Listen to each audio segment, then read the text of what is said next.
oleh ruang virtual, insya Allah tidak mengurangi maknanya.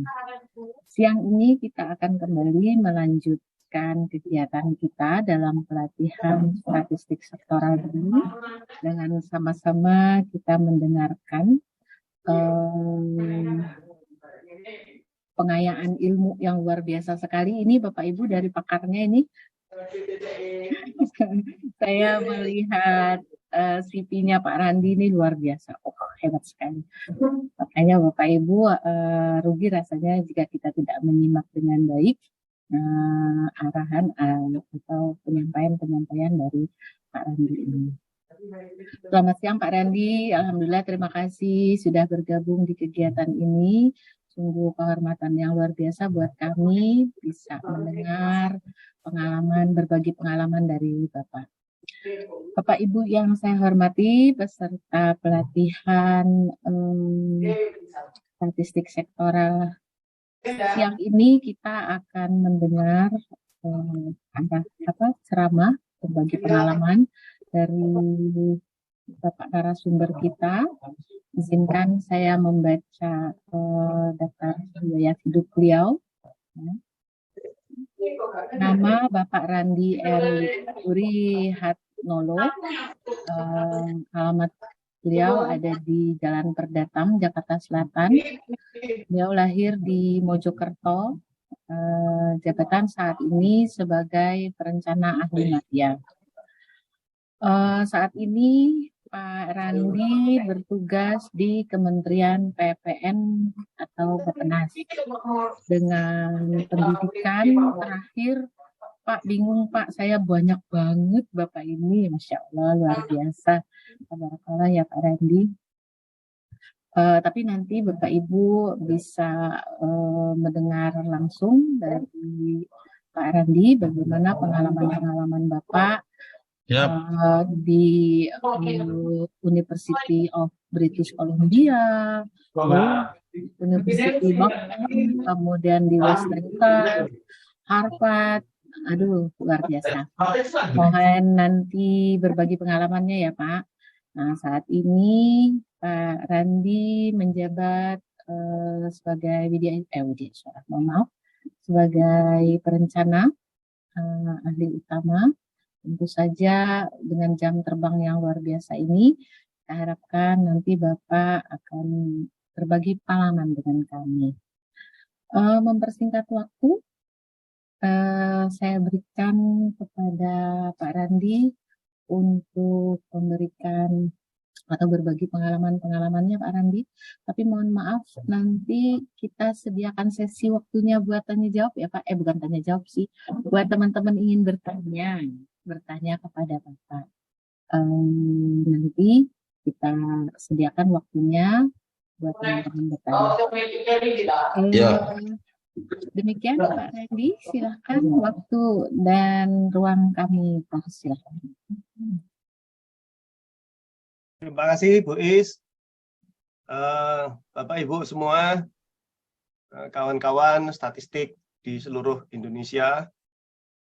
Alhamdulillah hari ini kita bisa bertemu melalui online, meskipun tanpa mengurangi semangat gitu ya. Kita tetap bisa menimba ilmu gitu.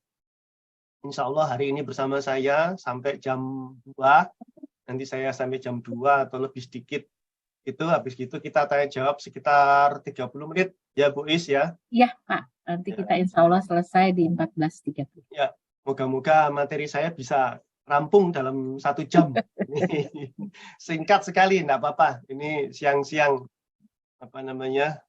menahan ngantuk dan merasakan nikmatnya habis sholat dan makan. Baik, saya langsung saja materinya. Saya share.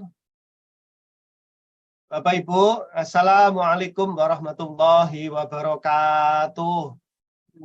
Waalaikumsalam warahmatullahi wabarakatuh.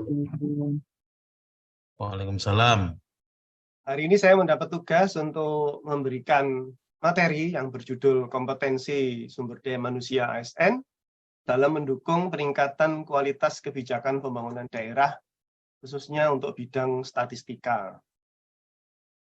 Nah, seperti biasa, Bapak Ibu, dalam menyampaikan materi, saya selalu menyampaikan disclaimer juga atas materi saya bahwa materi saya ini bukan kebenaran mutlak, artinya perkembangan ilmu pengetahuan dapat saja menjadikan materi saya ini ketinggalan zaman atau tidak update. Oleh karena itu, kita bisa berdiskusi, kalau Bapak Ibu punya yang lebih update, silakan. Kemudian materi saya juga diorientasikan untuk para perencana pembangunan, sehingga buat Bapak Ibu yang kiranya kurang bergelut di bidang perencanaan bangunan, mungkin sedikit kesulitan memahami sebagian materi saya ini. Langkah ini memberikan penjelasan logis bagi Bapak Ibu mengenai ekosistem kompetensi sumber daya manusia ASN dalam manajemen pembangunan. Nah, nanti saya akan sampaikan kaitannya dengan bidang statistika. Kemudian keberhasilan Bapak Ibu sebagai peserta tentunya tidak hanya mengikuti secara secara sinkronus ya. Sinkronus itu artinya hanya satu channel gitu. Tapi harus 2 channel, artinya Bapak Ibu juga rajin bertanya, dan lebih dari itu secara asinkronus Bapak Ibu perlu berlatih kiranya. Sehingga apa yang saya sampaikan ini hanya sekedar memberikan wawasan kepada Bapak Ibu. Bila Bapak Ibu ingin memahami, bahkan terampil dalam menerapkannya, perlu Bapak Ibu berlatih dan praktek. Kemudian materi saya tidak mewakili pandangan atau kebijakan suatu lembaga atau instansi tertentu, sehingga apabila ada yang salah, sepenuhnya adalah kesalahan saya. Adapun kalau misalkan apa yang saya sampaikan ini bisa bermanfaat kepada kita semua, saya kira ini bisa menjadi amal bakti kita untuk mengisi amal jariah menuju surga. Saya kira begitu ya. Jadi enaknya kita siang-siang ini adalah kita menimba ilmu untuk menabung bekal menuju ke akhirat yang baik. Baik Bapak Ibu, nanti pembagian waktunya itu materi sekitar 80%. Kemudian nanti tanya jawab sekitar 15%. Nah, ini saya nggak tahu ini Bu Is ya. Perlu kuis nggak? Monggo Bapak, kalau Bapak mau ada pertanyaan untuk Perlu kuis nggak nanti? Iya. Nanti hadiahnya nanti bisa dipikirkan ya. HP. Iya, Pak. HP, baik ya. Baik, latar belakang. Nah, ini kemarin ada pertanyaan ya. Bagaimana sih cara meningkatkan kompetensi ASN di bidang statistik ya dalam mendukung peningkatan kualitas kebijakan pembangunan daerah? Dan saya mencoba untuk menyampaikan 4 kisi-kisi jawaban. Yang pertama adalah kita perlu melihat fenomena apa sih yang sedang terjadi saat ini. Yang kedua adalah kita perlu melihat juga bagaimana kita dapat membuat model atas fenomena tersebut yang sedang terjadi. Kemudian dari situ kita akan bisa melihat apa sih masalahnya, ya, adakah masalahnya, gitu. Lalu bagaimana solusinya? Sampai sebatas itu saya coba siang ini ya. Mudah-mudahan 4 jawaban ini bisa tuntas dalam waktu 1 jam dan kita bisa diskusi. Mungkin lebih dari itu, misalkan bagaimana solusinya, bagaimana penerapannya, bagaimana prakteknya. Nah, itu saya kira dengan waktu yang terbatas itu kurang. Lagi pula ini online, kalau kita perlu praktek, maka yang paling tepat adalah offline atau tatap muka ya. Baik Bapak Ibu, untuk memahami fenomena apa sih yang sedang terjadi ya. Ini yang pertama, kita perlu paham penafsiran visi dan misi kepala daerah. Jadi Bapak Ibu dalam membuat dokumen kebijakan pembangunan daerah, ya, yang dalam hal ini diwakili oleh dokumen rencana pembangunan daerah, mulai dari dokumen 20 tahunan yang disebut sebagai rencana pembangunan jangka panjang daerah, kemudian itu menjadi rujukan dalam penyusunan RPJMD, rencana pembangunan jangka menengah daerah, dan itu kemudian di breakdown secara tahunan dalam rencana kerja pemerintah daerah, RKPD, yang kemudian di masing-masing daerah dilaksanakan melalui Renja, rencana kerja OPD, dan rencana kerja anggaran atau RKA OPD. Atau kalau Bapak Ibu di daerah mengenal definisi sesuai Permendagri 57 itu adalah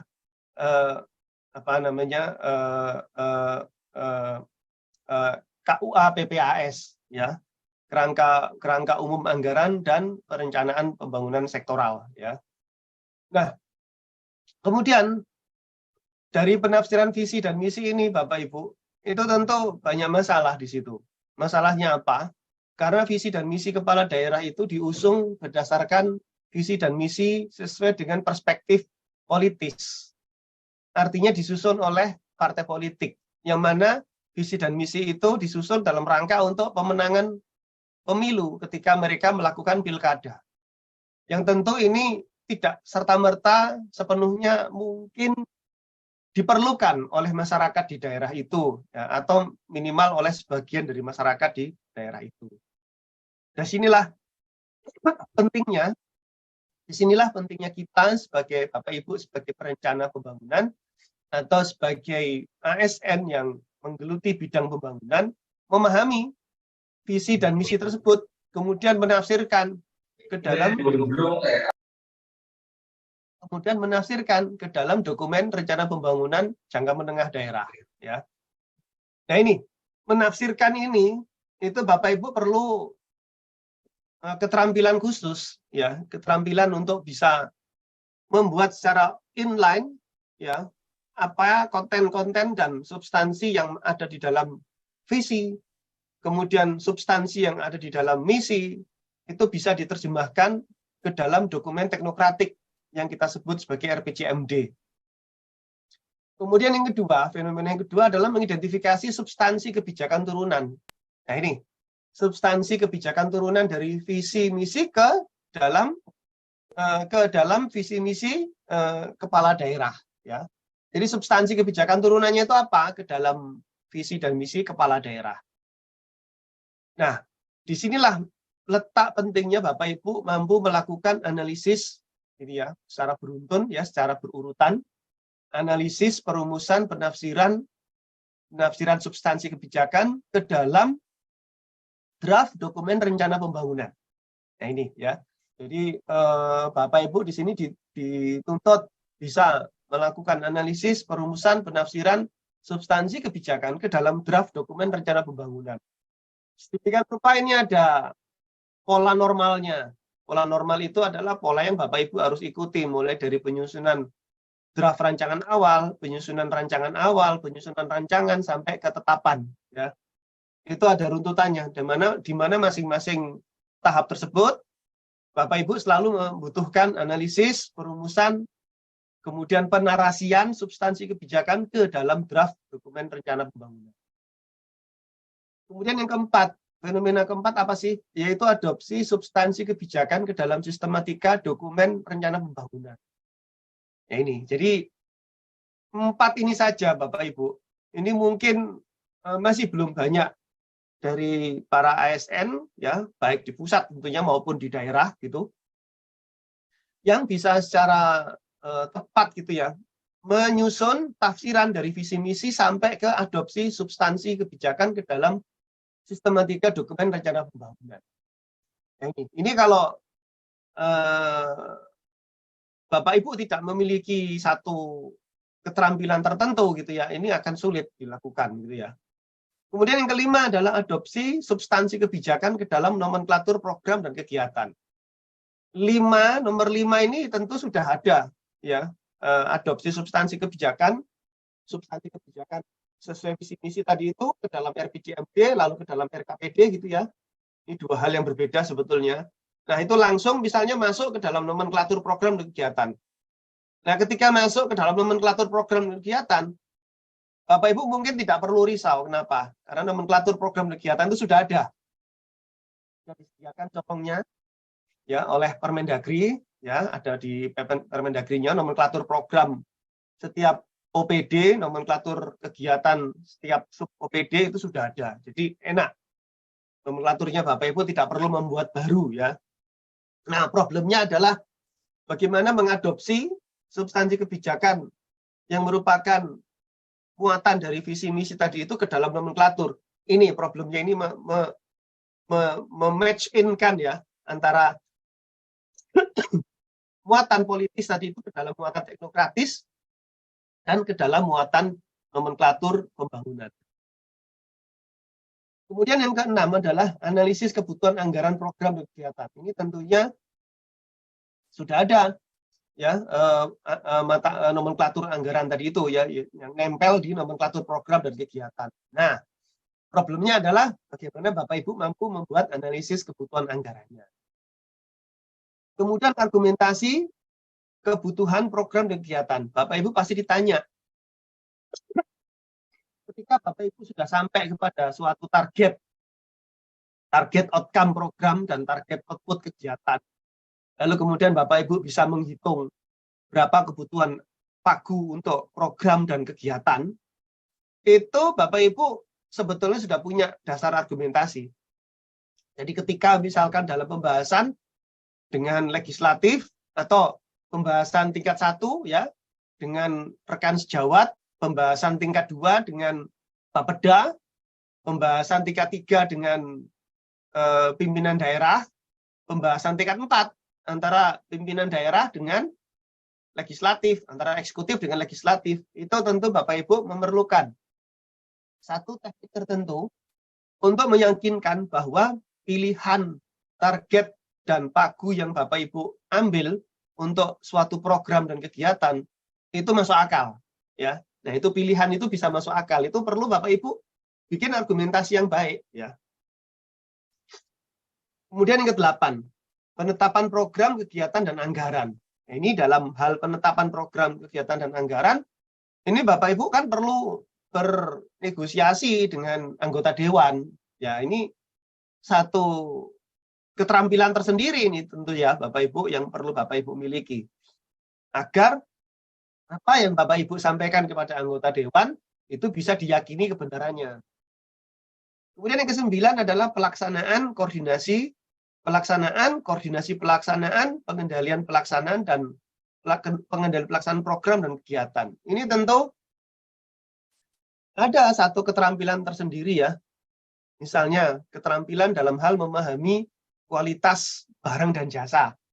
Karena Bapak Ibu dalam pelaksanaan program kegiatan tentu tidak lepas dari manajemen pengadaan barang dan jasa, ya, termasuk di dalamnya keterampilan yang Bapak Ibu harus miliki adalah keterampilan melakukan perencanaan pengadaan barang dan jasa atau kita sebut sebagai disbursement plan.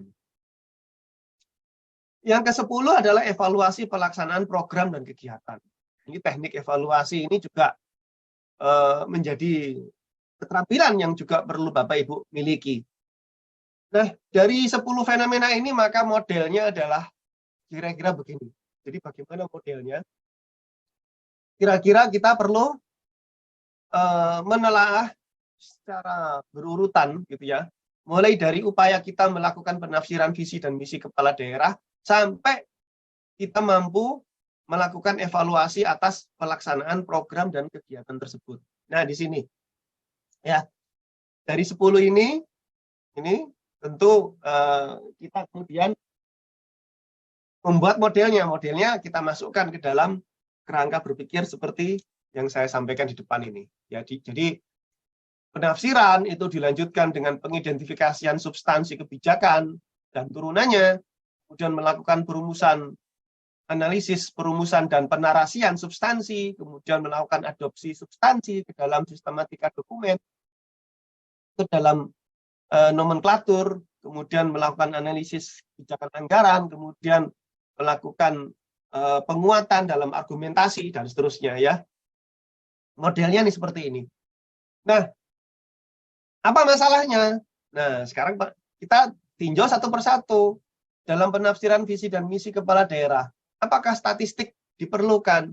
Nah, gitu jawab pertanyaannya kan begitu ya. Dalam penafsiran visi dan misi kepala daerah, apakah statistik diperlukan? Dalam pengidentifikasian substansi kebijakan turunan dari visi misi kepala daerah ke dalam dokumen resmi, ya, ke dalam dokumen teknokratik, apakah statistik diperlukan, dan seterusnya. Jadi di 10 titik ini, kita harus bertanya, apakah statistik diperlukan? Ya, jangan-jangan bukan hanya statistik yang diperlukan di situ, tapi ada keterampilan lain. Jangan-jangan Jadi ada 3 hal nih Bapak Ibu yang perlu kita pahami ya. Yang pertama, apakah statistik diperlukan gitu ya? Apakah statistik diperlukan? Nah, ini yang pertama. Atau adakah keterampilan lain? Ya, keterampilan, keahlian lain, keterampilan atau keahlian lain yang diperlukan. Atau jangan-jangan yang ketiga nih, statistik tidak diperlukan, ya. Statistik tidak diperlukan. Yang diperlukan justru keahlian lain, ya, keahlian lain. Nah, apa keahlian lain itu? Nah, ini kita perlu identifikasikan Bapak Ibu. Oke ya.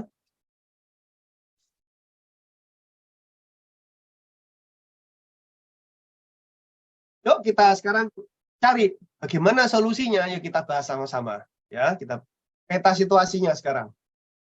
Peta situasi yang dapat saya gambarkan, Bapak Ibu, saat ini adalah aneka ragam peran ASN. Banyak banget, ya. Kemudian yang kedua adalah fokus aneka ragam peran ASN dalam perencanaan pembangunan. Saya fokuskan ke dalam perencanaan pembangunan. Kemudian saya akan lebih fokus lagi nanti aneka ragam peran ASN dalam perencanaan pembangunan sesuai pembidangan berdasarkan Permen 1, Permen Menteri PPN Kepala Bappenas nomor 1 tahun 2022 tentang jabatan fungsional perencana. Ini saya studi kasusnya adalah jabatan fungsional perencana, yang mana jumlah perencana yang bergabung dalam jabatan fungsional ini saat ini sudah mencapai 15.000 orang. Paling banyak. Jadi jabatan fungsional paling banyak itu adalah fungsional perencana, 15.000 orang. Kalau jabatan fungsional statistisi ada berapa ya, Bu Is? Iya Pak, saya belum dapat informasi. Sekitar 2000-an kalau nggak salah kemarin itu. Nggak tahu saya jumlahnya naik apa turun gitu ya. Statistisi sama prakom ya Bu. Iya Pak. Kami perencana itu 15.000. Luar biasa. Ya, menggambarkan bahwa begitu banyak aneka ragam peran ASN. Di sini saya gambarkan contoh kasus di sini adalah Jawa Timur. Ini contoh kasus Jawa Timur saja. Itu di sini kita bisa melihat jumlah jabatan fungsional, ya, pembidangan jabatan fungsional itu ada 22. Ada administrator kesehatan, analis kebijakan, analis kepegawaian, analisis keuangan, arsiparis, auditor, instruktur, pamong budaya, pekerja sosial, ya. Nah, ini. Jadi jumlah ini yang A, ini yang kolom A, ini jumlah jabatan fungsional yang berdasarkan penyetaraan dan pindah jabatan sesuai dengan Permen PAN RB nomor lupa saya 16 tahun 2019 kalau nggak salah, mengenai penyetaraan itu. Nah, ini belum termasuk 100 jenis jabatan fungsional lain. Jadi sebetulnya aneka ragam peran ASN ini yang saya gambarkan ini sampai 22, itu yang ketahuan jumlahnya.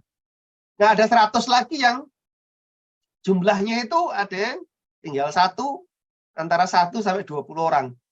Artinya ini saya ingin sampaikan, pembidangan ASN itu bisa sampai 22 tambah 100. 122 pembidangan peran. Ini yang sangat luas sekali. Ini yang peta situasi yang kita hadapi. Jadi spektrum pembidangan secara fungsional ASN itu sudah dibagi habis secara sektoral. Kemudian yang B adalah jumlah fungsional untuk di level provinsi. Kalau yang A ini adalah di level kabupaten kota. Ini contoh kasus Jawa Timur ya. Yang B ini contoh kasus Jawa Timur juga untuk level provinsi. Nah, ini di sini bisa kelihatan ya jumlah sebaran spektrum pembidangan secara fungsional. Yang pertama, jadi peta situasinya seperti itu. Kemudian peta situasi dari jumlah diklat ASN yang sudah dibagi habis menurut sektor. Dasarnya adalah kebutuhan kapasitas menurut jabatan fungsional masing-masing. Ini jumlah diklatnya juga sangat beragam sekali. Ada 18 di sini untuk yang di Jawa Timur saja. Saya nggak bayang kalau ini kemudian di combine di seluruh Indonesia, mungkin bisa sampai 30-an ya.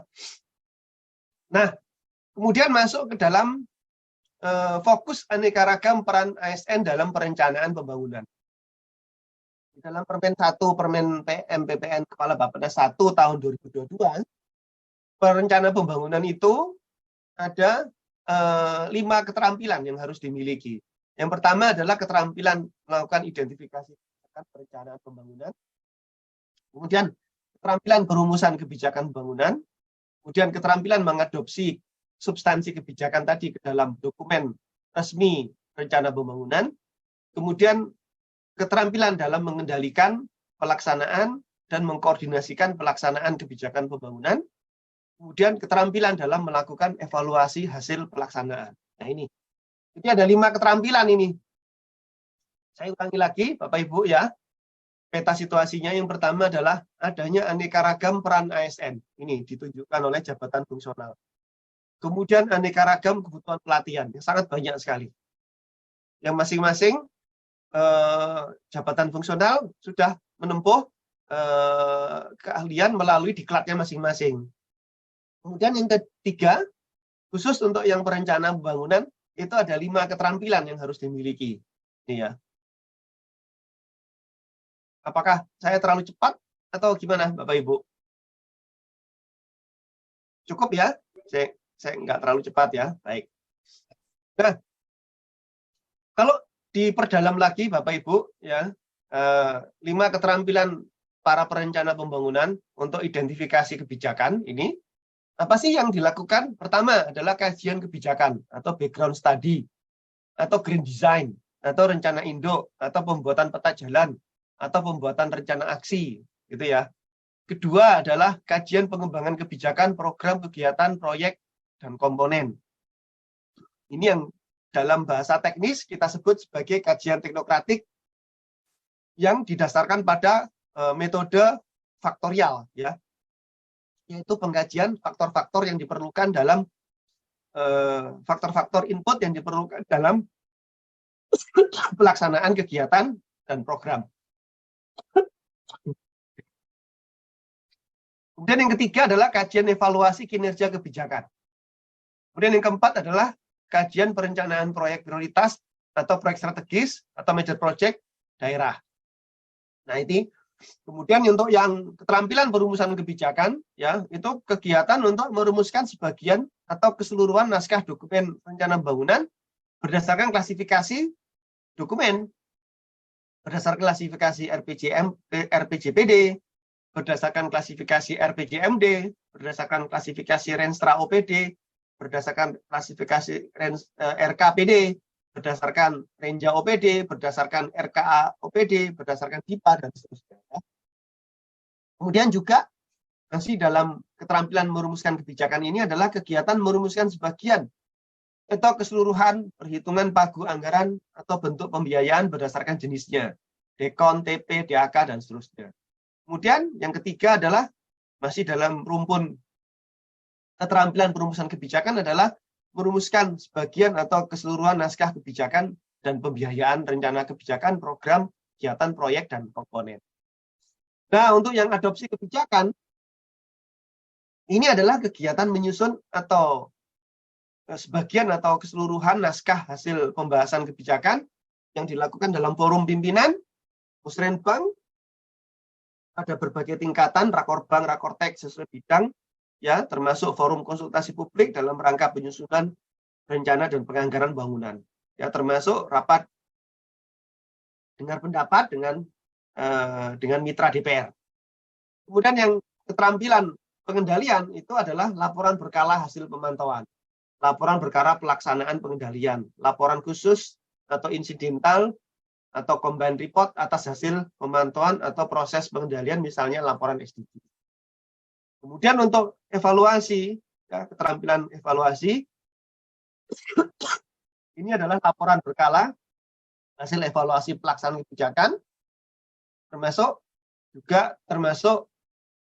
evaluasi output, evaluasi dampak dan lanjutannya. Kemudian laporan khusus incidental combined report ya atas hasil evaluasi atau proses pengendalian terhadap proyek-proyek khusus seperti SDGs ya, SPIP dan seterusnya ya. Nah ini gambaran peta situasi Bapak Ibu, bentuk laporan ya, keterampilan yang harus dimiliki oleh para ASN di daerah ya. Di pusat juga sama seperti ini. Kemudian yang keempat, peta situasi menjawab proses bisnis di masing-masing dimensi kegiatan perencanaan pembangunan. Nah, ini maka diperlukan keahlian konseptual dan praktis. Ya.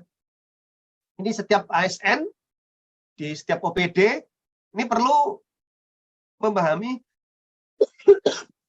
10 prinsip ini dalam perencanaan pembangunan.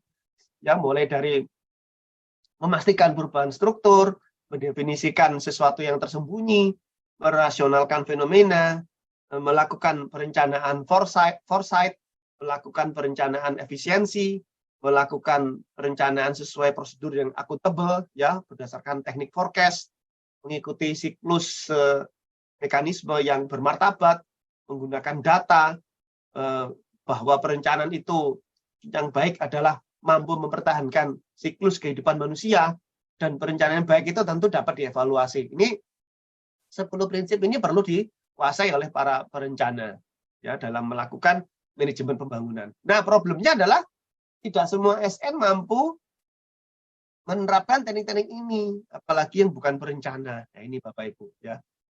Nah, peta situasi selanjutnya adalah peran data dalam proses bisnis di masing-masing dimensi kegiatan itu secara sistematika rangkaian kegiatan diperlukan. Jadi fokus pada setiap siklus ini memerlukan data, ya. Tidak ada yang ragu bahwa data yang diperlukan itu pada setiap simpul manajemen ragu, pasti butuh data. Nah, salah satu sumber data terpercaya adalah BPS. Nah, problemnya adalah bagaimana teman-teman sektoral, teman-teman OPD itu mampu menerjemahkan menggunakan data yang ada di BPS, gitu ya. Data-data di BPS itu ada yang data yang sensus, ada data yang hasil survei. Data-data yang sensus itu seperti sensus penduduk, ya, data sensus penduduk, data PODES, gitu ya. Kemudian data, kalau data survei atau data survei ya, itu seperti SUPAS ya, survei antar sensus penduduk, data Sakernas, kemudian ada data Susenas, itu data survei. Nah, disinilah keterampilan yang harus dimiliki oleh para ASN OPD menerjemahkan data yang diproduk oleh BPS tadi itu sesuai dengan kebutuhan. Tidak gampang. Tidak semua ASN OPD mampu menerjemahkan atau menggunakan data dari BPS tadi itu. Padahal data tersebut sangat layak untuk bisa dipakai, gitu ya. Nah, ini tentu teman-teman membutuhkan satu keterampilan. Ada 3 keterampilan yang perlu dimiliki oleh teman-teman OPD. Yang pertama adalah kemampuan data deskriptif. Kemampuan data deskriptif. Ya, kemampuan data deskriptif ini adalah teman-teman OPD perlu mampu menguasai statistika deskriptif, yaitu statistika yang memberikan gambaran kepada adalah statistika yang memberikan gambaran kepada data yang tadi sudah Anda miliki. Misalkan Anda sekarang pegang data Susenas atau data Sakernas. Nah, Anda harus bisa memberikan gambaran dengan cara mencuplik sebagian tematik dari data Sakernas tadi itu. Misalkan berdasarkan kelompok umur dan kelompok jenis kelamin. Misalkan berdasarkan jenis kelamin dan kelompok usia. Nah, di situ teman-teman dengan menggunakan data Sakernas, dengan menggunakan sumber data Sakernas, kemudian menerapkan statistika deskriptif, Anda bisa melakukan yang namanya teknik cross-tab, ya, teknik tabulasi silang. yaitu dengan menggabungkan, mensilangkan dua tematik tadi itu dari Sakernas. Apa? Yaitu menggabungkan jenis kelamin dan kelompok usia. Nah, itu menarik sekali itu, jenis kelamin dan kelompok usia. Jadi tenaga kerja berdasarkan jenis kelamin dan kelompok usia. Mana yang paling banyak? Nah, ini. Dengan menggunakan keterampilan cross-step, teknik cross-step tadi itu, ya, yang merupakan bagian dari statistika deskriptif, maka teman-teman bisa menampilkan data tadi itu secara baik, yang bersumber dari Sakernas tadi itu ya, contohnya ya. Itu yang pertama, statistika deskriptif. Kemudian yang kedua adalah statistika berdasarkan data populasi penduduk atau statistika yang menggunakan data sensus. Wah, ini tidak enteng sebetulnya Bapak Ibu ya. Jadi statistika yang menggunakan data sensus ini yang biasa digunakan atau yang sering digunakan adalah menggunakan teknik demografi penduduk. Misalnya salah satunya teknik demografi. Nah, problemnya adalah tidak banyak teman-teman OPD yang memiliki background demografer gitu ya, atau background statistician gitu, ahli statistikawan yang mempunyai kemampuan teknik demografi.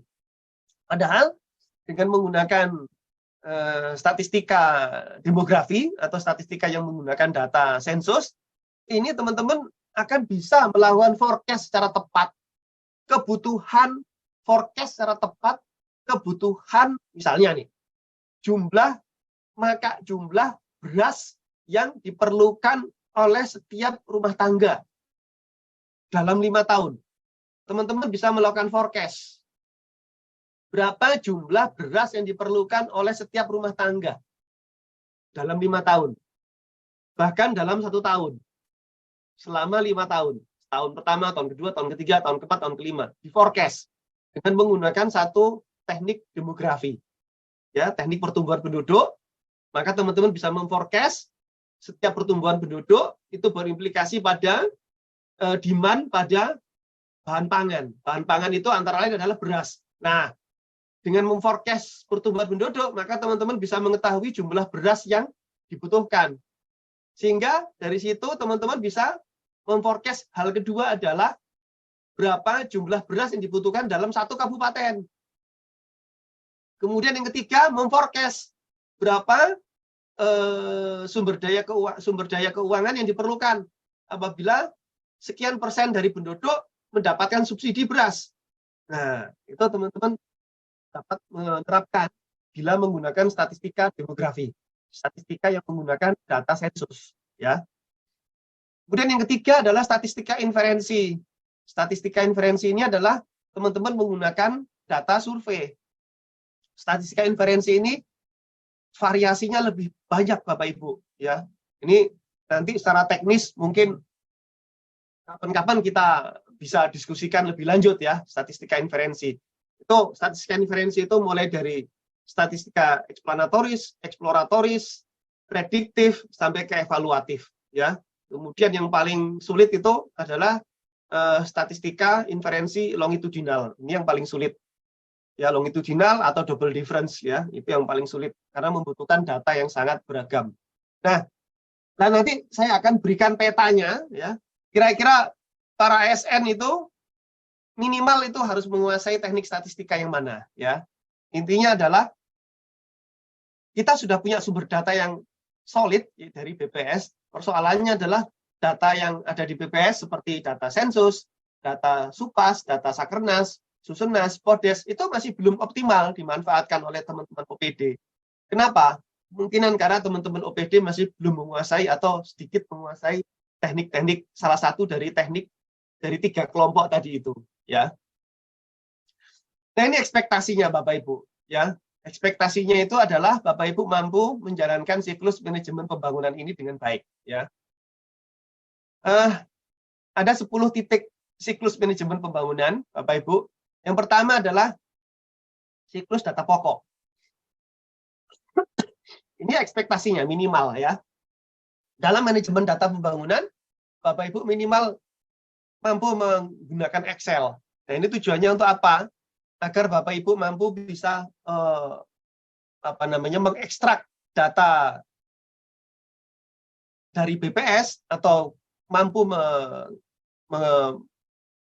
melakukan tabulasi data dari hasil survei sendiri kalau itu dilakukan oleh Bapak Ibu, ya. Nah, kalau Bapak Ibu melakukan survei sendiri, berarti Bapak Ibu keterampilannya bertambah.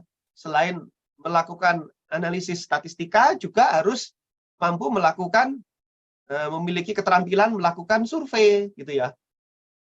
Kemudian untuk teknik penyusunan kerangka bangun konsep, ini Bapak Ibu minimal perlu menerapkan atau menguasai software Abacus, ya. Kemudian untuk metode pengumpulan pengolahan itu bisa menggunakan Excel. Kemudian untuk penyusunan instrumen pengumpulan data, Bapak Ibu bisa menggunakan teknik-teknik statistika, ya, atau software-software terkait statistika seperti SPSS, ya, atau Stata, gitu ya. Meskipun minimal saya bilang Excel, ya, Excel 2022 atau minimal Excel 2020 itu sudah sangat powerful, sudah sangat kuat sekali, ya, bisa menggantikan peran SPSS maupun peran Stata, ya. Itu software yang biasa dipakai oleh para statistikawan. Kemudian juga Bapak Ibu perlu menguasai juga software GIS bila Bapak Ibu menginginkan memperkuat argumentasi, ya, dengan menampilkannya ke dalam peta spasial, ya, peta statistik secara spasial. Kemudian metode analisis itu Bapak Ibu cukup pakai Excel. Kemudian interpretasi hasil analisis dan pembahasan saya kira masih belum perlu kalau masih dalam pengumpulan data pokok, ya. Termasuk menyusun rekomendasi masih belum perlu menggunakan software apapun. Nah, ini bila diperlukan ada indikator-indikator tertentu yang mungkin indikator tersebut tidak dihasilkan oleh BPS, tapi dihasilkan secara sektoral oleh kementerian lembaga atau suatu OPD tertentu, kiranya bila data tersebut sulit untuk dicari sumber datanya, bila indikatornya itu sulit dicari sumber datanya, maka biasanya bisa menampilkan dengan menggunakan data terstruktur dari data yang tidak terstruktur. Nah, itu Bapak Ibu bisa menggunakan big data, ya. Nah, itu tekniknya bisa macam-macam. Pertama, Bapak Ibu harus paham teknik operasional hardware-nya, ya, dengan Hadoop, kemudian teknik operasional software untuk database-nya menggunakan SQL, menampilkan database-nya dengan Tableau, melakukan analisisnya dengan software Python dan seterusnya. Ini optional, ya. Yang nomor 8 ini optional, ya. Kecuali kalau indikator yang Bapak Ibu miliki adalah indikator sektoral berasal dari kementerian lembaga yang sumber datanya sulit untuk disuplai oleh data reguler, ya, data reguler atau data yang disuplai oleh BPS. Nah, maka Bapak Ibu selain menggunakan survei, kalaupun menggunakan survei sulit itu bisa pakai big data.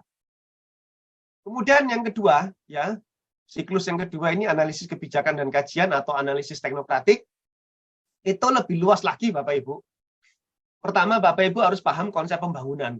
Ya, Ipolexosbud Hankam ini Bapak Ibu harus paham. Tentu ini disesuaikan dengan fungsional, jabatan fungsional Bapak Ibu masing-masing.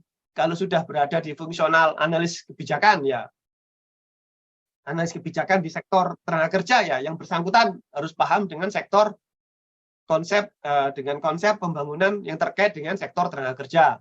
Kalau yang bersangkutan adalah analis kebijakan di sektor perindustrian, maka harus paham konsep pembangunan perindustrian dan seterusnya. Nah, kemudian untuk teknik penyusunan kerangka bangun konsep dan logika analisis, selain Abacus, Bapak Ibu harus paham model logika, scientific methods, ya.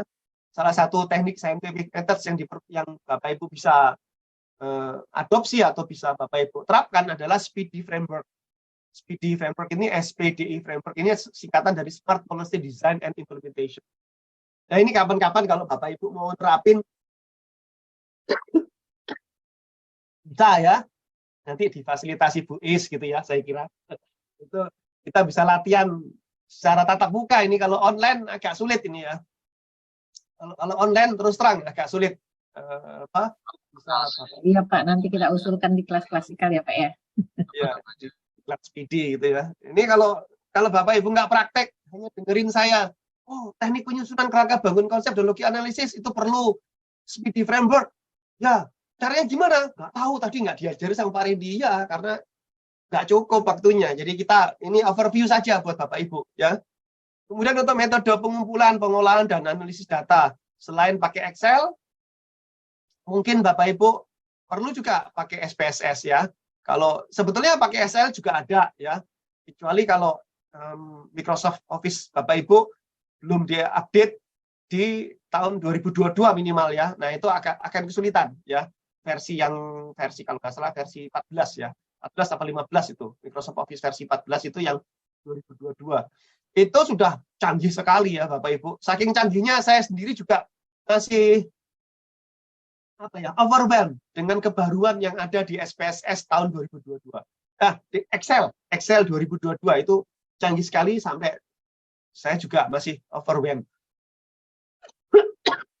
Kemudian penyusunan instrumen dan pengumpulan data. Saat ini selain Bapak Ibu bisa pakai Excel gitu ya. Dulu mungkin Bapak Ibu bikin kuesioner gitu ya, difotokopi lalu disebarkan secara manual gitu ya. Lalu Bapak Ibu sendiri menjadi enumerator atau menjadi pencacah ya, mencacah sendiri, bikin sendiri, mencacah sendiri. Mungkin itu buang-buang waktu. Sekarang ada Google Form. Nah, ini canggih sekali nih alat ini. Sehingga untuk metode pengumpulan data, selain menggunakan Excel, Bapak Ibu, kayaknya untuk menghemat waktu perlu menguasai bagaimana membuat instrumen pendataan dengan menggunakan Google Form. Ya. Kemudian metode analisis, Bapak Ibu, selain pakai statistika tadi itu ya, 3 tadi itu, statistika deskriptif, statistika dengan menggunakan data sensus, statistika dengan menggunakan data survei atau inferensi tadi itu, Bapak Ibu juga perlu menguasai pendalaman dari teknik-teknik eksploratoris dan eksploratoris, yaitu apa? Yaitu cost benefit analysis dan cost effectiveness analysis. Ya, ini pendalamannya. Ini untuk keterampilan dalam memahami faktor-faktor yang diperlukan dalam suatu kebijakan. Contoh misalkan untuk meningkatkan efektivitas penanggulangan kemiskinan, untuk meningkatkan efektivitas menurunnya beban konsumsi masyarakat miskin dan meningkatnya produktivitas masyarakat miskin, maka input-input kebijakan apa aja yang diperlukan. Bapak Ibu perlu analisis faktorial. Nah, ini Bapak Ibu harus paham teknik eksploratif dari statistika ya, yang pendalamannya itu bisa dilakukan dengan menggunakan cost benefit analysis. Kemudian untuk interpretasi hasil analisis dan pembahasan itu pakai statistika dan GIS ya. Bapak Ibu bisa untuk GIS-nya Bapak Ibu bisa pakai paling sederhana adalah ArcView. Yang agak canggih adalah ArcGIS. Kalau mau gratisan bisa pakai Google Map ya, itu gratisan ya. Itu juga lumayan cukup canggih ya. Terutama untuk OPD yang menginginkan overlay data dari data tematik ke dalam data rupa bumi. Contoh data tematik itu berdasarkan dari data Susenas. Bapak Ibu bisa breakdown enclave penduduk miskin. Atau nanti kalau sudah ada data Rexosec gitu ya, Bapak Ibu bisa memetakan gitu ya. Satu desa misalkan Kabupaten Sidoarjo itu ada 112 desa. Nah, dari 112 desa penduduk miskinnya yang paling banyak di mana ngumpulnya? 112 desa. Ya, misalkan katakanlah 50 desa. Kemudian di overlay dalam peta rupa bumi dengan menggunakan GIS Google Map. Dari 50 desa yang mayoritas penduduknya miskin atau 50% miskin, ternyata 20 desa berada di daerah pesisir yang merupakan rawan bencana abrasi. Nah, gitu. Dari situ Bapak Ibu bisa melakukan interpretasi bahwa penanggulangan kemiskinan khusus untuk 20 desa itu selain menggunakan metode insentif berupa subsidi, juga perlu menggunakan metode dalam 10 tahun penduduk di 20 desa itu harus dipindahkan lebih masuk ke pedalaman. Kenapa? Karena kalau 20 tahun, kemungkinan 20 desa tadi itu bisa kena bencana abrasi. hilang desanya. Nah, seperti itu ya, itu interpretasinya. Kemudian penyusunan rekomendasi kebijakan sebagai implikasi hasil kajian. Nah, visualisasinya bisa pakai statistika, antara lain Bapak Ibu bisa menampilkan secara tabular dan secara diagramatik. Kalau kurang bagus, lebih bagus lagi pakai secara spasial dengan menggunakan ArcView, ArcGIS, atau tadi yang pakai gratisan tadi itu ya, pakai Google Map. Kalau masih kurang pakai Big Data, bisa pakai visualisasi yang lebih bagus lagi. Ini tapi opsional nomor 8 ini ya. Kemudian keterampilan untuk menyusun rencana. Ini yang manajemen penetapan target pembangunan. Itu Bapak Ibu harus punya keterampilan di bidang sektoral masing-masing. Ya. Selain itu, Bapak Ibu juga harus menguasai model matematika dan statistika. Ya. Oke, kalau nggak bisa memahami model matematika, minimal model statistika. Tuh. Misalkan model statistika itu hubungan antara X dan Y, gitu ya. Hubungan antara X dan Y. X misalnya itu yang sudah kita ketahui, Y yang belum kita ketahui. X misalkan adalah input-input yang diperlukan dalam penanggulangan kemiskinan. Y adalah penanggulangan kemiskinan yang kita inginkan. Target penanggulangan kemiskinan yang kita inginkan. Nah ini model statistika. Nah, nanti Bapak Ibu bisa menggunakan survei kalau pakai model statistika yang sifatnya inferensi. Kalau Bapak Ibu mau menggunakan forecast yang lebih kuat, Bapak Ibu bisa pakai data sensus ya.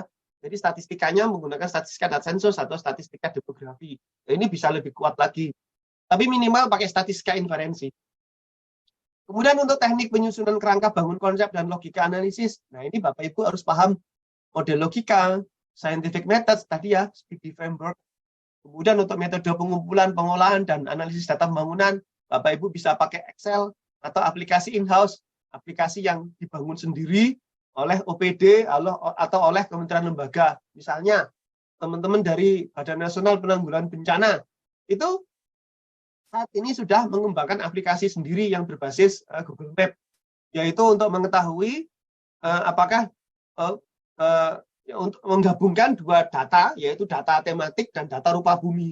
Data tematik biasanya yang dipakai adalah data penduduk, data infrastruktur ekonomi, gitu ya, di overlay dengan data rupa bumi, sehingga akan bisa diketahui resiko yang dapat terjadi apabila infrastruktur ekonomi tadi itu dan permukiman penduduk tadi itu di atas rupa bumi yang rawan, itu bisa diketahui resikonya. Harus diapakan nih dalam 5 tahun, 10 tahun ke depan. Itu di teman-teman di Badan Nasional Penanggulangan Bencana ini sudah mulai mengembangkan. Beberapa teman-teman OPD di Kabupaten Bantul, Yogyakarta, mengembangkan sendiri aplikasi in-house untuk bisa mengetahui peta resiko bencana yang dihadapi oleh penduduk dan infrastruktur yang ada di Kabupaten Bantul. Ya, ini aplikasi in-house. Kemudian penyusunan instrumen dan pengumpulan data. Ya, ini untuk penyusunan rencana pembangunan. Selain Bapak Ibu dapat menggunakan cukup Excel ya sebagai database-nya atau menampilkan secara tabular atau menampilkan secara diagramatik ya. Itu juga Bapak Ibu bisa pakai aplikasi in-house. Ini ada beberapa kementerian, beberapa pemerintah daerah seperti Balikpapan itu sudah bikin aplikasi in-house sendiri untuk melakukan instrumen pengumpulan data dalam rangka penyusunan target rencana pembangunan. Itu beberapa kabupaten kota sudah punya. Kuncinya apa Pak Randy? Tadi kuncinya adalah memahami bagaimana cara melakukan manajemen database. Nah, manajemen database itu tersendiri ya, nggak gampang ya sebetulnya ya. Nggak, ya gampang-gampang sulit lah ya manajemen database itu ya. Terutama pada cara bagaimana kita bisa meng-cleansing datanya. Tidak semua data itu, tidak semua numerik itu bisa berubah menjadi data yang bagus. Tidak semua data yang bagus itu harus berupa angka. Ya, nah itu ada metodenya. Kemudian interpretasi hasil analisis dan pembahasan. Itu Bapak Ibu bisa pakai tadi 3 kelompok atau 3 divisio atau 3 kelompok besar statistika tadi ya. Statistika deskriptif, statistika berdasarkan data sensus, statistika berdasarkan data survei ya. Kemudian visualisasinya atau analisisnya, bahkan Anda bisa menggunakan teknik Geographic Information System.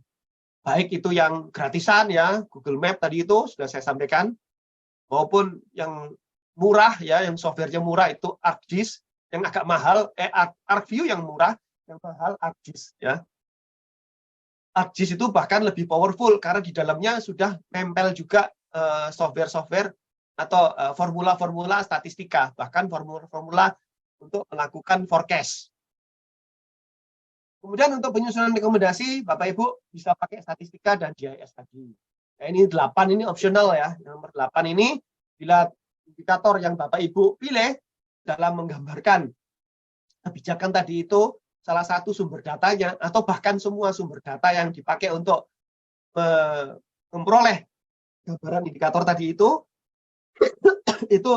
Bapak Ibu tidak menggunakan data reguler dari BPS atau menggunakan data sendiri, dan data sendirinya pun itu sifatnya tidak acak gitu ya, maka Bapak Ibu bisa menerapkan manajemen big data ya untuk analisis penetapan target bangunan.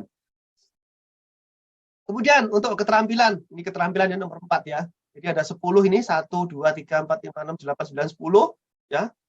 Ada 10 siklus, ini saya sampai nomor 4. Keterampilan menyusun anggaran. Ini manajemen penganggaran bangunan, Bapak Ibu cukup pakai Excel ya, atau software tersendiri yang disediakan oleh Kementerian Keuangan atau Kementerian Dalam Negeri bersama dengan Kementerian Keuangan, itu pakai software Sakti.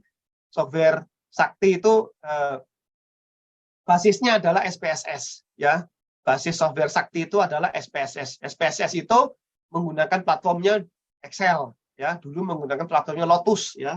Sekarang berkembang jadi Excel. Itu Sakti, aplikasi Sakti ya. Atau dulu SPAN namanya ya, sekarang Sakti. Kemudian teknik penyusunan kerangka bangun, konsep logika analisis itu aplikasi in-house ya, Sakti yang tadi saya sebutkan tadi. Metode pengumpulan, pengolahan dan analisis data bangunan ini juga seringkali in-house. Penyusunan instrumen pengumpulan data ini juga in-house. Nah, ini contohnya misalkan SIMDA ya yang dikembangkan oleh Bangda, itu salah satu termasuk penyusunan instrumen pengumpulan data. Nah, problemnya SIMDA-nya mungkin kurang memiliki alur manajemen data yang baik, sehingga data yang dihasilkan memiliki validitas yang kurang baik ya. Nah, metode analisis, metode itu sudah tidak diperlukan lagi ketika menyusun anggaran, karena analisis yang diperlukan itu adalah pada saat menyusun target. Ketika target sudah diputuskan, maka tinggal dikalikan aja satuan biaya umum dengan targetnya. Nah, itu sudah dapat volumenya. Kemudian interpretasi hasil analisis sama, sudah tidak diperlukan. Penyusunan rekomendasi tidak diperlukan. Nah, untuk data raya ini masih diperlukan ketika misalkan Bapak Ibu ingin mencari sumber pembiayaan lain yang di luar APBN, ya, di luar APBD. Nah, kemudian keterampilan pembahasan rencana dan anggaran ini antara lain adalah manajemen komunikasi pembangunan, ya. Ini pada saat Bapak Ibu berdiskusi dengan rekan sejawat, berdiskusi dengan Bapeda, berdiskusi dengan kepala daerah, berdiskusi dengan legislatif, anggota dewan, Bapak Ibu sudah nggak butuh lagi menjelaskan kepada mereka teknik-teknik metodologi targeting tadi itu. Teknik-teknik dan metodologi menyusun anggaran, nggak perlu. Tinggal Bapak Ibu meyakinkan ke anggota dewan, meyakinkan ke rekan sejawat. Maka Bapak Ibu harus punya bekal tadi yang di luar statistik tadi itu. Ya, ini yang saya sampaikan di sini yang di luar statistik. Yaitu ketika Bapak Ibu melakukan pembahasan rencana dan anggaran. Nah, ini Bapak Ibu harus punya keterampilan soft skill. Ya, mendekati rekan kerja, kolega, dewan gitu ya. Itu gimana caranya ya? Pakai soft skill, pakai human relation, sama semua ini ya. Nah, ketika ingin memprofil anggota dewan itu ya, ini anggota dewan ini pandangannya gimana ya? Kecuali kalau Bapak Ibu sudah paham ya profil dari seorang anggota dewan. Kalau belum paham, Bapak Ibu bisa menggunakan big data untuk memahami profil dari anggota dewan. Ya. Jadi untuk yang siklus kelima ini pembahasan rencana anggaran dan siklus ke-6 Bapak Ibu tidak membutuhkan statistika terlalu amat sangat ya, bahkan sama bisa saya katakan 95% Bapak Ibu tidak pakai statistika di sini. Yang Bapak Ibu perlukan adalah kemampuan komunikasi publik, kemampuan human relation, kemampuan soft skill dalam melakukan negosiasi dan argumentasi dari hasil yang sudah Bapak Ibu lakukan sebelumnya, ya. Kemudian keterampilan pengadaan barang dan jasa. Ini dalam manajemen pengadaan barang dan jasa, Bapak Ibu harus paham disbursement plan system. Nah, ini disbursement plan system ini basisnya adalah menggunakan data statistika deskriptif, ya. Yaitu apa? Tadi kan POK-nya sudah ada, sudah jelas ya, POK itu bekerja kegiatan, ya, apa namanya itu, anggarannya sudah ada. Tinggal kan diperpanjang aja, tambahin bulan Januari, Februari, Maret, April, Mei sampai Desember. Kemudian Bapak Ibu tinggal bikin milestone. Kapan saya harus, misalkan kalau Bapak Ibu mau bikin kegiatan membangun jembatan gitu ya, maka kapan harus sudah mulai pembukaan lelang, kapan harus mulai penutupan penentuan pemenang, kapan si pemenang tadi itu harus sudah mulai bekerja, kapan si pemenang tadi itu harus sudah mulai melakukan pengadaan fondasi dan seterusnya, kapan sampai ke finishing, ya. Itu disebutkan sistemnya. Itu dasar statistikanya adalah statistika deskriptif, yaitu menyajikan tabel dan diagram secara baik itu sehingga mudah dicerna oleh pimpinan ketika pimpinan ingin melakukan pengendalian atas pelaksanaan program dan kegiatan. Tadi saya kasih contoh misalkan membangun jembatan.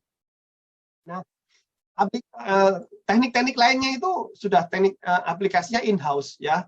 Antara lain sistem informasi rencana umum pengadaan itu sudah dibangunkan atau dibikin oleh LKPP, itu bisa dipakai oleh setiap satker di seluruh Indonesia. Kemudian yang ke-8, keterampilan pelaksanaan rencana dan anggaran. Nah, ini keterampilan bidang sektoral masing-masing, ya, yang sangat-sangat spesifik, ya, di bidang masing-masing. Misalkan teman-teman yang di OPD perindustrian tentu sangat menguasai bidang perindustrian.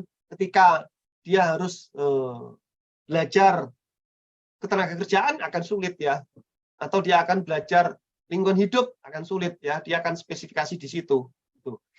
Nah, cuman yang penting di sini, ya, semua berlaku untuk semua sektor OPD, berlaku untuk semua OPD adalah teman-teman PNS perlu menguasai teknik model logika. Tujuannya untuk apa? Untuk bisa membangun kerangka konsep yang baik untuk bisa membangun kerangka konsep kebijakan yang baik, ya, kerangka konsep kebijakan yang baik. Tadi itu, ya, model logika ini adalah dasar sebelum Bapak Ibu menentukan apakah teknik analisis yang akan Bapak Ibu pilih itu adalah statistika deskriptif atau statistika berdasarkan sensus atau statistika berdasarkan survei, ya. Nanti statistika berdasarkan survei itu mau pakai eksplanatoris atau pakai eksploratoris, itu sangat-sangat rely on atau sangat-sangat menggantungkan diri pada kemampuan Bapak Ibu dalam menerapkan model logika, ya. Ini bagi Bapak Ibu yang belum pernah paham atau belum pernah tahu model logika itu kayak apa, ya ini agak sulit, ya. Dalam waktu ini saya bisa menjelaskan, gitu, nanti kapan-kapan lah, ya. Nah, ini yang ke-9, keterampilan pengendalian dan pemantauan. Ini saya katakan yang nomor 9 dan yang nomor 10 ini merupakan keterampilan yang advance, keterampilan yang maju, keterampilan yang harus dimiliki oleh ASN yang khususnya berada di lingkup spesifik, lingkup pengendalian, pemantauan, dan evaluasi. Kenapa? Karena mereka harus memahami beragam teknik yang menurut saya cukup menantang, ya, cukup menantang. Menantang itu artinya Bapak Ibu tidak bisa hanya mengandalkan satu teknik saja, ya, teknik statistika deskriptif saja, nggak cukup. Harus memiliki kemampuan statistika demografi, ya. Statistika demografi itu statistika yang menggunakan data sensus atau statistika lainnya yang menggunakan data sensus lah pokoknya, ya. Memanfaatkan data demografi, ya, data sensus penduduk, memanfaatkan data Dukcapil, memanfaatkan data Reksosek misalnya, gitu, ya. Nah, itu penting sekali buat Bapak Ibu ketika mau melakukan misalnya pengendalian dan pemantauan, termasuk ketika mau melakukan evaluasi atas hasil pelaksanaan rencana anggaran dan pembangunan. Ya, salah empatnya itu adalah pendalamannya adalah dengan menggunakan cost effectiveness analysis, cost benefit analysis, dan gap analysis. Yang tiga-tiganya ini menggunakan basis statistika deskriptif dan statistika inferensi. Ya, kalau evaluasi itu Bapak Ibu cukup menggunakan statistika inferensi. Ya, kalau mau lebih meyakinkan bisa pakai statistika dengan menggunakan data sensus. Ya, atau beberapa itu menambahkan dengan menggunakan teknik statistika yang ada di dalam software ArcGIS atau apa namanya software Google Map ya. Nah ini kenyataan saat ini Bapak Ibu, ini pahit-pahitnya lah perlu ya kita sampaikan ya. Peta kapasitas Bapak Ibu itu kan menurut latar belakang pendidikan saat ini dan tantangan hambatan dalam pengembangan kompetensi statistik bagi ASN sudah tidak seimbang, jomplang. Jadi peta kapasitas ya itu buat ASN itu berdasarkan latar pendidikan jomplang ya. Ada ASN yang memiliki keterampilan statistik dulu waktu kuliah mungkin itu sangat sering menggunakan statistik. Nah, maka ketika sekarang kerja, ketika saya atau nanti teman-teman BPS mengajarkan tentang statistika deskriptif itu mungkin akan cepat menyerap. Tapi buat teman-teman yang dulu misalnya latar belakang pendidikannya jarang menggunakan statistik atau tidak menggunakan statistik sama sekali atau bahkan tidak bersentuhan dengan matematika sama sekali. Nah, ketika kami misalkan mengajarkan kepada Bapak Ibu statistika deskriptif gitu, wah sulit itu. Nah, petanya itu jomplang ini. Ya, kira-kira para jumlah ASN yang dalam tanda petik menggemari statistika dan matematika itu cuma 30%. Gitu ya, ini jomplang. Jadi ini kami sadar hal ini. Oleh sebab itu, buat teman-teman OPD buat teman-teman yang bekerja di OPD yang dulu latar belakangnya mungkin agak jauh bersentuhan dengan statistika atau matematika, ini perlu perlu penanganan tersendiri ya. Kita perlu mengajarkan kepada Bapak Ibu langkah-langkah yang praktis gitu ya, bagaimana supaya statistika deskriptif ini bisa Bapak Ibu kuasai dengan paling enggak dengan minimal ya. Kemudian yang kedua, peta beban kerja PNS ini ASN menurut curah waktu saat ini sudah sangat tinggi. Ya, jadi peta beban kerja itu sudah sangat tinggi. Selain beban kerja pekerjaan, juga beban kerja administratif, mengisi SKP, mengisi angka kredit gitu ya. Nah, itu belum pekerjaan tambahan. Bila atasan langsungnya dekat dengan kepala daerah. Wah, ini ya. Kemudian yang ketiga, peta psikologis. Nah, ini ada peta psikologis ini dihubungkan kelompok ASN yang berasal dari generasi baby boomers yang sudah sepuh-sepuh kayak saya gini ya. Itu mungkin agak males ya belajar statistika atau matematika gitu ya. Mungkin yang bisa itu generasi X, generasi milenial atau bahkan generasi Z, generasi di atas tahun 2010-an itu ya. Nah, alhamdulillah peta PNS baru saat ini peta PNS sekarang sudah mulai didominasi oleh generasi Z. Dan saya kira ini merupakan peluang buat teman-teman ya untuk bisa memperoleh keterampilan statistika ya yang bisa diperlukan sesuai kebutuhan ya. Nah, ini Bapak Ibu bisa nanti ini klik ini gambar perbedaan gap antar generasi ya. Hubungannya dengan kemampuan dalam menyerap statistika tadi itu ya. Ini penting sekali ini film ini kalau waktunya ada nanti saya putarkan film ini ya. Nah, ini dominasi generasi Z dan milenial ya dalam lingkup pekerjaan. Jadi saat ini di dunia kerja itu 50% lebih ya generasi milenial, 25%, generasi Z 27%. Ini menguasai total penduduk yang kira-kira juga secara di dalam peta jumlah ASN ini juga sekitar 50%. Ini generasi milenial dan generasi Z. Artinya sekitar 50% dari mereka gitu yang kira-kira memiliki potensi untuk bisa menerima ilmu baru, statistika dan matematika tadi itu ya. Nah, ini ingat Bapak Ibu, atasan pekerjaan ASN itu kepala daerah ya, bukan BKD. BKN, BKD itu misalnya melarang seorang ASN memilih ke politik tertentu. Itu tidak akan berhasil. Karena bila atasan dari kepala BKD, yaitu kepala daerah, suka sama seseorang ASN, maka seseorang ASN itu akan selamat. Nah, sekali kepala OPD memihak ke salah satu politik, maka akan banyak pekerjaan harus dilakukan para ASN yang menjadi anak buah kepala OPD itu. Contoh, misalkan kepala dinas perindustrian itu dulunya tim sukses dari Pak Bupati, bupatinya kepilih. Nah, pasti itu kepala dinas perindustrian tadi itu jadi tangan kanannya Pak Bupati. Otomatis ASN di bawah dinas perindustrian akan bekerja siang dan malam gitu. Nah, ini waktu yang berat buat ASN di dinas perindustrian untuk memperoleh ilmu baru. Pekerjaan ASN itu sudah sangat terklasifikasi dan tersegregasi berdasarkan dimensi bidang pekerjaan dan level jabatan, sehingga saya memahami bila Bapak Ibu ingin memperoleh ilmu baru terkait statistika, ya terutama buat teman-teman yang sudah tidak punya waktu lagi dan segregasi pekerjaannya sudah sangat spesifik, gitu ya. Misalkan penyuluh pernikahan, gitu ya, apa itu petugas penyuluh perkawinan dan pernikahan itu ya, di Kanwil Agama itu kan ada itu, ya. Nah itu apa perlu itu statistika gitu ya. Nah, saya kira kami paham itu ya, mungkin mereka akan menganggap nggak perlu Pak gitu kan. Kan paling dalam kami perlunya cuma ngitung 1 sampai 4 gitu ya. Istri pertama, istri kedua, istri ketiga, istri keempat gitu ya. Paling perlunya itu Pak gitu. Gitu ya. Atau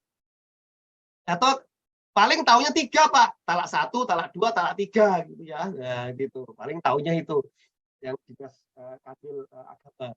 Nah, ini gambaran lagi Bapak Ibu. Ini dulu pernah saya lakukan analisis inferensi ya dengan menggunakan data dari media massa ya. Pentapisannya itu jumlah ASN kita itu ada sekitar 4 jutaan. Yang paham digital itu 1,8 juta. Yang mampu menerapkan digital itu 500.000. Yang mampu memanfaatkan tadi itu jadi menerapkan, jadi bisa ngerti menerapkan itu ya, paham digital itu 500.000. Tapi yang bisa memanfaatkan dan menghasilkan pertambahan nilai buat pekerjaan dan dirinya itu 93.000. Kemudian yang khusus memanfaatkan digital untuk meningkatkan produktivitas pekerjaan itu cuma 12.000. Artinya hanya ada ya kurang dari 0,04% ASN yang mampu meningkatkan produktivitas pekerjaan kantornya. Itu kira-kira gambarannya. Nah, saya terus terang nggak kebayang untuk yang statistika dan matematika ini. Ini kira-kira nanti kalau misalkan mereka dipahamkan dengan statistika inferensi gitu ya, itu kira-kira yang bisa menerapkan berapa? Itu kira-kira nggak kebayang saya. Ini gambaran aja. Nah, penerapan statistika ke dalam kebijakan, ke dalam penyusunan kebijakan pembangunan yang baik, saya kira harus digarisbawahi agar tidak kejeblos ke dalam gaya hidup.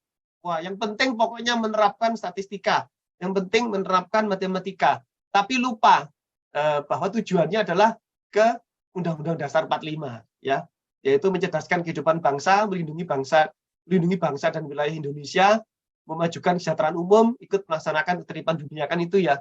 Jadi jangan sampai ini terjadi derail gitu ya. Derail itu keluar jalur ke bawah sini menjadi gaya hidup 4.0.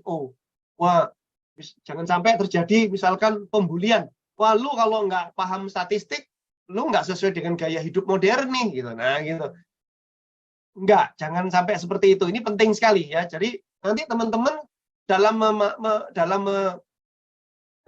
meningkatkan pemahaman statistika untuk penyusunan kebijakan bangunan, itu perlu lagi menerapkan untuk apa sih kita perlu menerapkan statistika yang baik, yaitu untuk meningkatkan kualitas kebijakan kita. Kualitas kebijakannya bukan sekedar untuk gagah-gagahan, bukan sekedar untuk gaya hidup, tapi untuk kembali ke Undang-Undang Dasar 45. Yaitu apa? 4 ini. Melindungi bangsa Indonesia, memajukan kesejahteraan umum, mencerdaskan kehidupan bangsa, dan ikut melaksanakan ketertiban dunia. Gitu. Jadi bukan untuk memanipulasi data, gitu ya. Memanipulasi data supaya nggak ketangkep KPK. Gitu. Jangan. Itu gaya hidup itu. Saya kira begitu, teman-teman. Saya udah kelebihan ini. Tapi Bu Is kayaknya nggak lupa menegur saya. Saya kira itu materinya seru Pak, jadi saya juga mengikuti. Waktunya mau habis memang Pak, mohon maaf. Ternyata udah lebih 20 menit saya. Oke, silakan teman-teman. Monggo Bu Is. Baik Bapak, terima kasih sekali, luar biasa ini. Saya juga sampai melihatnya itu sampai tergini-gini Pak. Aduh, ternyata ASN kita ini kalau kata Bapak tadi hanya 0,00 sekian persennya, ya berarti Pak yang melek IT dan menggunakan IT untuk kegiatan pekerjaannya hanya sepersekian sekali ya Pak ya, hanya sedikit ya Pak. Betul. Saya nggak tahu yang ini perlu lagi nanti kapan-kapan kalau saya iseng nanti saya bikinkan untuk yang kognitif sampai ke psikomotoris pada aspek bidang statistik gitu ya. Iya Pak, padahal target pemerintah itu Pak, bagaimana smart ASN mendukung terwujudnya good government kita Pak. Sulit Bu. IT. Sulit Bu, ya. Baik Bapak Ibu yang terhormat, tadi sudah sama-sama kita simak bagaimana pemaparan dari Pak Randi, luar biasa sekali. Saya sampai senyum-senyum sendiri tadi mendengar pemaparan Bapak, luar biasa sekali ya. Pak Randi dalam melakukan penelitian tadi untuk di Jawa Timur, kemudian tadi hasil exercise beliau juga di media massa tadi. Sangat tercengang saya. Baik Bapak Ibu, waktu kita memang tidak begitu banyak karena setelah ini Bapak Ibu masih ada hal yang juga dilakukan, melanjutkan kegiatannya. Tapi rasanya sayang sekali dilewatkan jika memang ada hal-hal yang ingin teman-teman tanyakan atau konfirmasi ulang. Waktu kita masih ada. Silakan Bapak Ibu ada ingin bertanya. Satu sesi awal ini saya buka untuk 3 orang penanya. Mungkin kalau memang ada yang ingin bertanya. Jam 3. Baik Bapak dari Bali, mohon maaf. Ya, silakan Bapak Ibu ada yang mau bertanya? Silakan. Mungkin resen atau langsung saja. Silakan Bapak Ibu. Dari Jember. Ya, silakan. Pas, terima kasih. Ya, Pak, sementara Pak, Bu. Terima kasih. Oke, dari Kecamatan Pekutatan. Terima kasih, Pak. Ya. Ada lagi yang dari Utatan ini dari mana ya Pak? Dari Bali ya? Jemberana? Jemberana ya. Kita kan Jemberana nih Bali ya. Iya, Jemberana. Dari nanti lebih banyak diskusinya pada pembahasan Bu, pada jadwal berikutnya ya. Okay, ya siap. Karena banyak permasalahan yang kita angkat nanti di dalam data sektoral. Ya, nanti di dalam siap. Terima kasih. Ya. Baik, terima kasih Pak. Mungkin ada dari Jemberana yang lain mau bertanya? Dari Banyuwangi ada yang mau bertanya? Bapak Ibu. Kalau mungkin dari Bapak Ibu belum ada, nah mungkin dari saya, Pak. Boleh ya Pak bertanya sedikit Pak? Karena saya penasaran nih Pak. Penasaran dengan kenyataan bahwa tadi Bapak bilang kan bahwa ASN itu kan tidak berpolitik, tapi pada kenyataan kan kita ini kadang-kadang mau nggak mau ASN ini dibenturkan dengan politik itu. Apalagi tadi Bapak bilang pada kenyataannya misalnya ketua, tadi Bapak bilang atasan pekerjaan ASN itu adalah kepala daerah, bukan BKN atau BKP. Nah, saat ini nyatanya kepala daerah itu kan banyakkan dari orang partai politik ya Pak ya. Nah, kemudian tadi Bapak juga bilang bahwa seorang ASN memilih ke politik tertentu tidak akan dilarang memilih ke politik tertentu itu tidak akan berhasil. Karena bila atasannya kepala BKD suka sama orang itu, maka ASN itu akan selamat. Nah, kalau OPD-nya memihak ke salah satu, maka pekerjaan otomatis akan ke situ semua. Nah, bagaimana itu Pak? Kalau dikaitkan dengan undang-undang ASN, kemudian dikaitkan juga dengan pekerjaan kita yang memang tidak boleh memihak. Apalagi nih teman-teman ini nanti harus karena terkait dengan pekerjaan ya, statistik, memberikan data apa adanya. Nah, teman-teman ini nanti di OPD tentu akan mengumpulkan data-data sektoral yang sebenarnya data-data strategis, Pak. Data-data strategis yang dimiliki oleh daerah masing-masing. Kaitan itu bagaimana tuh Pak solusinya Pak? Supaya kita jangan ada intervensian ini Pak. Nggak ada solusinya Bu. Nggak ada. Jadi undang-undang pilkadanya yang harus diubah. Tapi kan susah Bu. Ya. Ini kan ketika ini Ibu bayangkan sekarang di Kabupaten Sidoarjo aja lah, kabupaten kecil ya, gitu ya. Itu kan calon kepala daerah itu udah ketahuan si A, si B, si C itu. Pasangan A, B, C itu udah ketahuan. Itu pasti itu. Teman-teman, termasuk saya dari Jogja. Jogja nggak bisa milih kalau saya Jogja, Bu. Jogja kan nggak bisa milih kan, seumur hidup. Ya. Apa namanya? Kabupaten Sidoarjo misalkan. Itu kalau calonnya si A, si B, si C, itu pasti itu teman-teman itu dekat itu seperti hubungan saudara itu Bu. Pasti ada itu Bu, gitu. Terus kemudian jadi bupati ini, yang bersangkutan nanti diangkat jadi kepala Bapeda atau jadi kepala dinas perindustrian, kepala dinas SDM gitu. Nah ini otomatis ASN di lingkup dinas perindustrian tadi itu sibuk Bu. Nah kalau sudah sibuk, kita mau melakukan pencegahan atau menambah kompetensi kepada mereka bidang statistik, nggak bisa. Habis waktunya, udah nggak cukup. Satu, gitu ya. Satu itu. Yang kedua, ya kalau misalkan pada saat itu mereka menyusun data sektoral, misalkan data sektoral industrian gitu ya, ya sulit Ibu pisahkan itu dari politik. Kenapa? Loh, bupatinya sudah jadi bupati atasan langsungnya.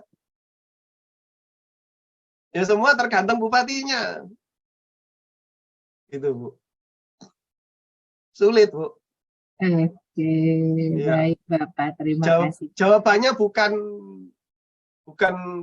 penguatan statistikanya, tapi di hal yang lain gitu. Nah, tapi karena forumnya ini forum statistika ya, kita bahas statistikanya. Ya. Statistika jadi korban akhirnya Bu. Gitu. Ya karena memang sekarang ini lagi kita nih para teman-teman di daerah ini memang mungkin di beberapa daerah lagi diburu-buru Pak terkait dengan untuk data-data strategis. Karena kan mendekati pesta rakyat ini kan semua menjual produk ya Pak ya. Produk bagaimana keunggulan daerah, bagaimana hal-hal yang terkait dengan itulah strategi jitu yang akan dipasarkan. Nah, teman-teman semua di sini ini di Diskominfo, Bapeda, ini luar biasa ini. Strategi sekali Pak peran teman-teman ini sebagai penghasil data sektoral. Nah, itu saya bilang bagaimana kita bisa independennya data kita. Sulit Bu. Iya. Saya mendampingi beberapa teman-teman di daerah itu mengalami kesulitan. Misalnya dalam tanda petik gitu ya, substansi titipan dari kepala daerah gitu, dengan substansi yang sifatnya benar-benar apa ya fakta gitu ya, itu sulit Bu, bisa tabrakan itu. Nggak bisa pakai statistika. Baik, terima kasih Pak Randi. Itu hanya pertanyaan disclaimer saja saya Pak, karena mengomentari kenyataannya gitu. Tapi tidak itu substansinya teman-teman kita berdiskusi sore ini adalah bagaimana teman-teman sebagai penghasil data sektoral ya untuk meningkatkan kompetensi kita. Bagaimana kita dengan pembelajaran-pembelajaran yang diterima nanti teman-teman ini akan terus meningkatkan kompetensi. Tadi Pak Randi tadi juga luar biasa sekali memberikan pencerahannya. Bagaimana kita dibimbing ya sebagai kita ini generasi apa ya Pak? Saya jadi malu juga. Ini generasi apa ini Pak? Ini generasi Z, generasi milenial atau generasi X? X, kalau kita X Bu. Siap Pak Randi ya. Tapi kalau Ya. saya lihat dari wajah-wajah teman-teman di sini banyak yang milenial dan Z ini.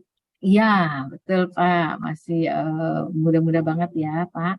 Maka bagaimana teman-teman meningkatkan keterampilan untuk mengevaluasi data-data kita.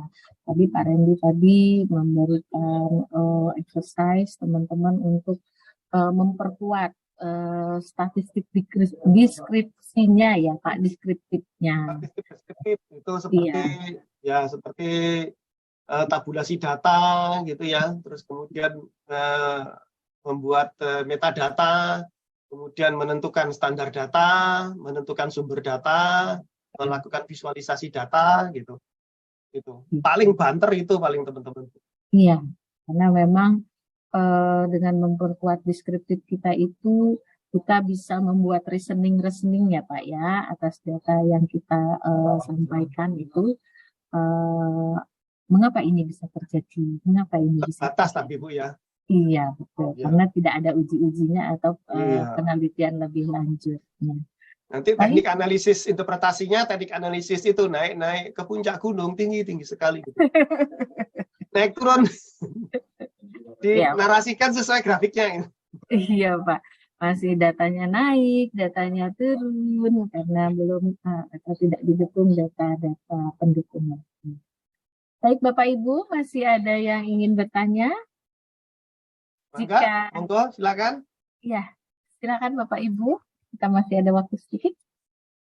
Ya, sepertinya sudah cukup Pak Randy. Terima kasih sekali. Bagi saya pribadi ini ilmunya ini luar biasa sekali Pak. Tadi saya menyimak yang Bapak sampaikan tadi. Insya Allah apa yang Bapak sampaikan siang ini menjadi pengayaan yang luar biasa buat kami ya. Ilmu yang sangat berharga. Kami bisa mengetahui apa-apa yang fenomena-fenomena yang terjadi saat ini terkait dengan kompetensi sumber daya manusia atau ASN kita. Karena waktu jua yang membatasi kita Pak, padahal tadi saya juga pengen banget itu melihat contoh tadi, terutama film apa tadi itu Pak, Mbak Mata Najwa tadi, degradasi generasi Z dan generasi X ya tadi. Nah, tetapi karena waktu yang terbatas, maka kita tidak bisa itu. Mungkin sebelum ditutup ada hal 1-2 kata mungkin yang ingin ditambahkan, monggo Pak Randi.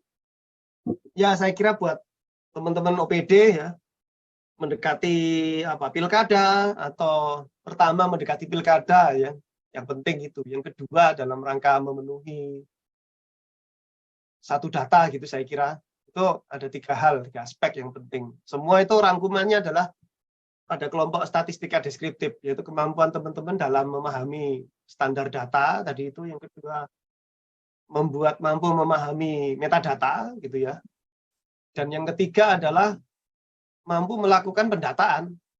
Ini. Jadi standar data, metadata, dan mampu melakukan pendataan.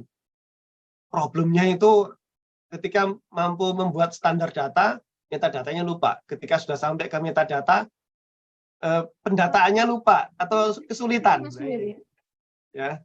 Kalau sudah bisa 3 standar meta dan pendataan, ya pendataan itu survei atau sampling gitu ya. atau kalau perlu sensus gitu, bila perlu tapi sulit, mahal. Ya. Kemudian dilanjutkan dengan manajemen datanya. Itu. Ya. Tapi yang penting 3 ini teman-teman OPD. Pertama adalah standar, meta, dan pendataan. Standar data, metadata, pendataan. Penting itu. Ya. Itu semua itu dalam lingkup genus statistika deskriptif. Masih dalam lingkup statistika deskriptif. Jadi kalau ada yang teman-teman tanya, Pak, kok kami tidak bisa melakukan analisis teknokratik? Nggak bisa. Pakai statistika deskriptif, Anda tidak bisa melakukan analisis faktorial. Tapi minimal standar, minimal 3 itu yang minimal teman-teman perlu kuasai. Ya. Ini sekedar overview, teman-teman, mengenai pendalaman nanti Bu Is mungkin bikin tatap muka ya.